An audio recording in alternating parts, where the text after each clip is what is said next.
Muslims often say the Qur'an predicted modern science 1400 years ago. Embryology. The expanding universe. Mountains stabilizing the earth. The claim is simple. A 7th century book contains knowledge no one could have known. But what do the verses actually say? Before examining the claims, something important should be said. The Qur'an does not present itself as a science textbook. It describes itself primarily as guidance. The Qur'an says, "This is a book. We have revealed to you so that you may bring mankind out of darkness into light." Its purpose is religious guidance.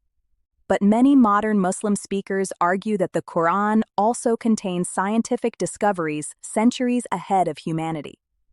If that were true, it would be extraordinary. So let's examine the most common examples.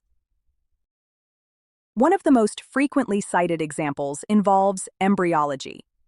The Qur'an says, "Then we developed the drop into a clinging clot, then developed the clot into a lump of flesh, then we developed the lump into bones, then we clothed the bones with flesh."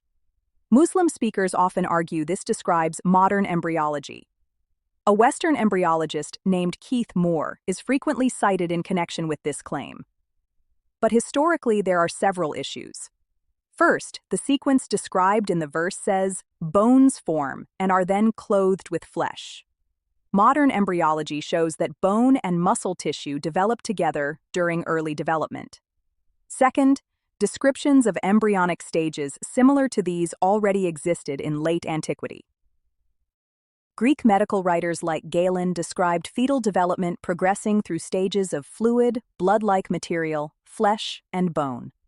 These ideas were circulating in the Mediterranean world centuries before Islam. And third, early Muslim scholars never interpreted these verses as hidden scientific discoveries. Classical commentators simply described observable development in the womb. The scientific miracle interpretation appears much later. Another claim is that the Qur'an predicted the expansion of the universe. The verse says, "We built the universe with power, and we are certainly expanding it." Some argue this anticipates modern cosmology. But the key Arabic word in this verse can also mean making something vast or spacious. When we look at early Muslim commentaries, they interpreted this verse as describing the greatness and vastness of the heavens, not galaxies moving apart. The cosmological interpretation appears only after modern science discovered the expansion of the universe in the 20th century. Another often quoted verse describes mountains. The Qur'an says, "Have we not made the earth a resting place and the mountains as pegs?" Some Muslim speakers argue that mountains stabilize tectonic plates. But ancient cosmologies often described mountains as stabilizing or anchoring the earth. Modern geology shows something different. Mountains form because tectonic plates move and collide. They are the result of tectonic activity, not a mechanism that prevents it. Another verse frequently cited involves iron.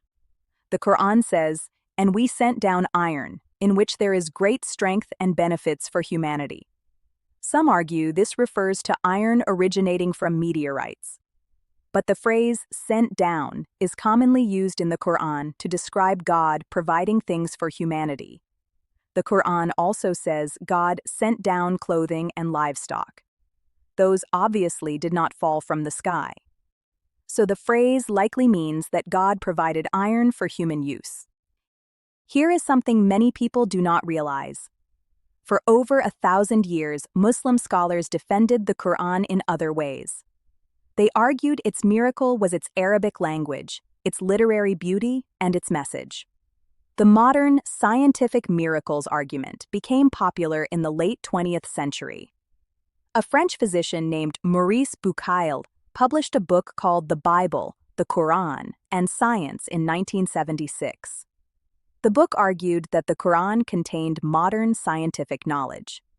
It became extremely influential and helped launch the modern Qur'an and science movement. Interestingly, the Qur'an itself suggests a different approach. It says, We have not neglected anything in the book. Some Muslim writers interpret this to mean the Quran contains all kinds of knowledge. But historically, Muslim scholars understood the verse differently. They understood it to mean the Quran contains everything necessary for religious guidance, not scientific detail. That fits how the Quran consistently describes its purpose. There is actually a simple way to test whether a book truly predicted scientific discoveries. If a text contained knowledge centuries ahead of humanity, we would expect three things. The discoveries would be clear in the text. Scholars would understand them before modern science. And those discoveries would lead humanity to new knowledge. But when we examine the scientific miracle claims about the Quran, something different happens. The discovery comes first. Then the verse is interpreted to match it.